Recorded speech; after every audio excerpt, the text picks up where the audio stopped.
Grégoire Junot, tu as sorti la semaine dernière ton livre État d'urgence.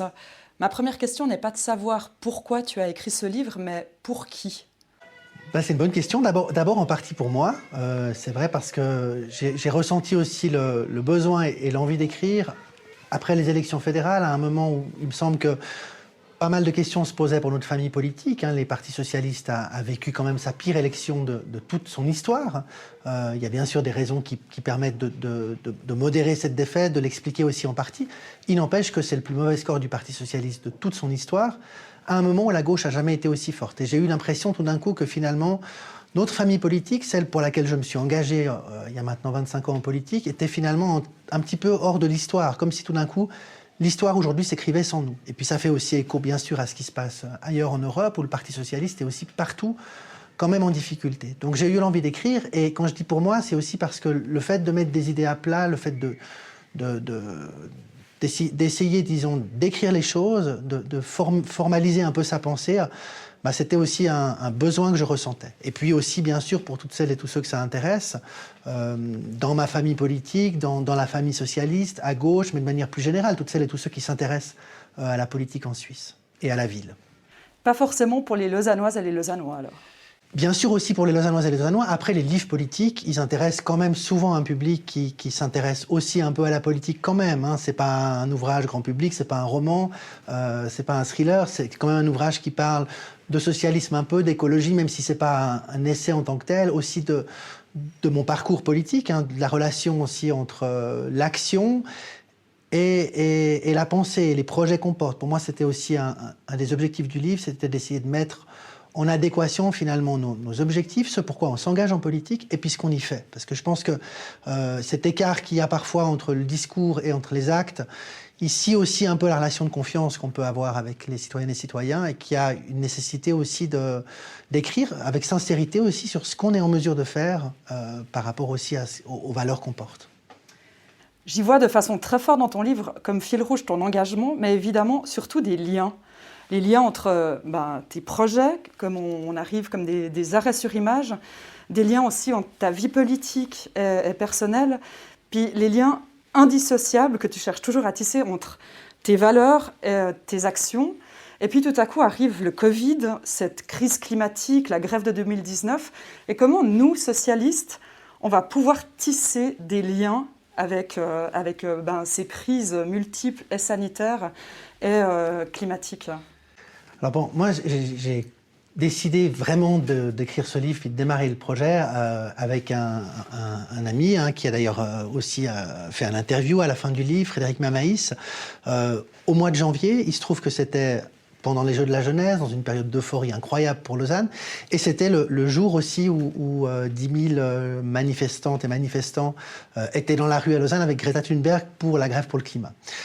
Et c'est là finalement que je décide de l'écrire. Et c'est vrai que pas une seule seconde, on a pensé que le Covid allait arriver. Et disons, 2020 s'annonçait quand même extrêmement différemment que ce qui s'est passé. On ne pouvait évidemment pas supposer que cette année serait à ce point éprouvante pour tout le monde.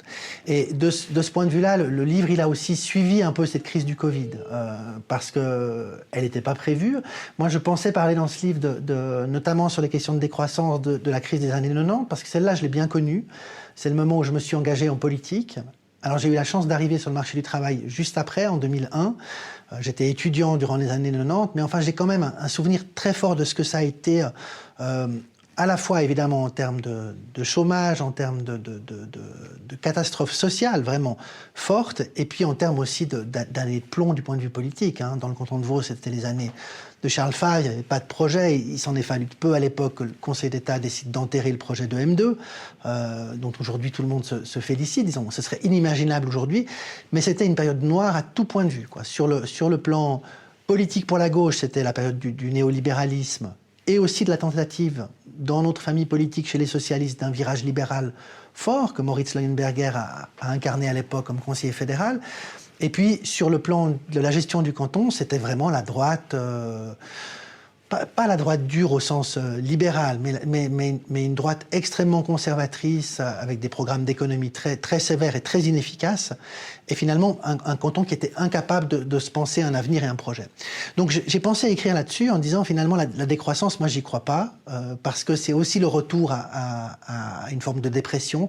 Je crois pas qu'on puisse construire un avenir sur la peur, et j'ai jamais imaginé que la crise, elle reviendrait un mois plus tard, et avec une telle violence, peut-être même une violence, ça on ne sait pas encore, hein, mais qui sera encore plus forte que celle des années 90. Et d'ailleurs, ton livre est construit sur ces 5 verbes d'action, où tu commences par le verbe espérer, et à la fin du livre, le dernier verbe c'est bouger. Et par rapport à toute cette crise, par rapport à tout ce que tu viens d'expliquer, est-ce qu'il ne manquerait pas peut-être le 6e verbe qui serait celui transformer ? Alors il est un petit peu au milieu, hein, puisqu'on a entreprendre et agir aussi dans le livre. Mais disons, c'est clair que c'est un des moteurs du livre, et c'est aussi un des moteurs de mon engagement politique, hein. Moi, je suis quand même un optimiste, et je crois que quand on s'engage à gauche, on doit aussi l'être. Et la peur, ça peut pas être un moteur, même si on s'en nourrit parfois en politique, hein. Et effectivement, dans le débat politique, on utilise souvent la peur. Ça peut être la peur du chômage, la peur des étrangers pour l'UDC, la peur du changement climatique pour les Verts, pour sensibiliser les gens à des causes. Mais en même temps, ça ne peut pas être un moteur de société. Une société qui se nourrit de la peur, c'est une société qui décline. Et puis l'histoire, elle n'a jamais eu disons, dans l'histoire, plutôt les moments où on a voulu construire un modèle sur la peur, ça n'a jamais rien donné de bon, au contraire. Donc on doit absolument aussi retrouver de l'espoir. Et quand on nous a dit au lendemain des élections fédérales, on n'a plus que 6 mois pour agir pour le climat, mais qu'est-ce que ça veut dire? Que 6 mois plus tard, ce serait trop tard? C'est-à-dire qu'aujourd'hui, ce serait déjà trop tard, puis qu'on ne peut plus rien faire. On ne peut pas se nourrir d'un discours d'apocalypse, d'angoisse et de peur permanente. Et c'est vrai qu'on a eu à la fois la peur climatique, qui est, je crois, aussi une vraie angoisse chez une série chez beaucoup de gens, hein, et en même temps, on a cette crise du Covid qui est arrivée, comme si on devait vivre dans un espèce de climat d'apocalypse permanente, où il y avait à la fois la peur du lendemain et la peur de la fin du monde qui se superposaient. Et moi, je pense qu'il y a la nécessité aussi de justement retrouver un espoir. Et c'est une des intentions fortes du livre aussi, de porter ce message-là, de dire mais il y a des issues à cette crise. Il y a des issues, et ces issues, elles sont peut-être aussi synonyme de meilleure qualité de vie, d'une société plus solidaire, d'une société qui respecte la planète, mais qui permet aussi à chacune et chacun de vivre mieux ensemble. Et ça, je crois que c'est un des moteurs importants du livre. Par rapport au vivre ensemble, justement, au début du livre, tu donnes la parole à Paris, à Anne Hidalgo, mais tu donnes aussi beaucoup la parole, à travers ton livre, à la Grèce et à ses mythes. Et, la cité grecque, la polis, qui veut dire la communauté. D'ailleurs, Athènes, dans la mythologie grecque, on dit que c'est la cité des Athéniens. Sparte, c'est la cité des Spartiates. Est-ce que Lausanne, est-ce que ce ne serait pas une police dans la vision socialiste, la cité des Lausannois ? Alors, les relations à la Grèce, elles sont aussi un peu affectives pour moi, parce que la Grèce, c'est peut-être, chacun a peut-être son île secrète, l'endroit dans le monde où il se sent bien et où disons, qu'il élargit ses horizons. Pour moi, c'est vrai que c'est la Grèce. Donc, de ce point de vue-là, cette relation, elle est forte. Donc, il y avait un petit peu de ça aussi. Et puis, c'est vrai que disons, le sens des mots économie, écologie, tout ça, qui sont des mots grecs dans l'histoire, rappelle aussi le sens profond de ces mots, hein, qui est s'occuper de son foyer. Et peut-être ce qu'aurait d'ailleurs toujours dû rester l'économie, hein, c'est pas s'occuper de la finance, c'est pas gagner de l'argent pour de l'argent, c'est vraiment gérer son foyer au mieux. Et le gérer dans le respect de la nature, pour le bénéfice, bien sûr, de celles et ceux qui y vivent, les femmes et les hommes. Et c'était un petit peu ce rappel-là. Et effectivement, la ville, aujourd'hui, moi, je trouve que ce qui rassemble sans doute les villes à travers le monde, et ça peut être Paris, ça peut être Lausanne, ça peut être Tokyo, ça peut être Zurich ou Genève, qui sont des villes de taille extrêmement différentes, hein, entre une métropole comme Tokyo, de 40 millions d'habitants, et Lausanne, il n'y a pas beaucoup de points communs en réalité, hein, dans la gestion des affaires de la cité. Par contre, ce qu'il y a de commun, c'est que la ville, aujourd'hui, c'est un facteur d'identité quand même très fort.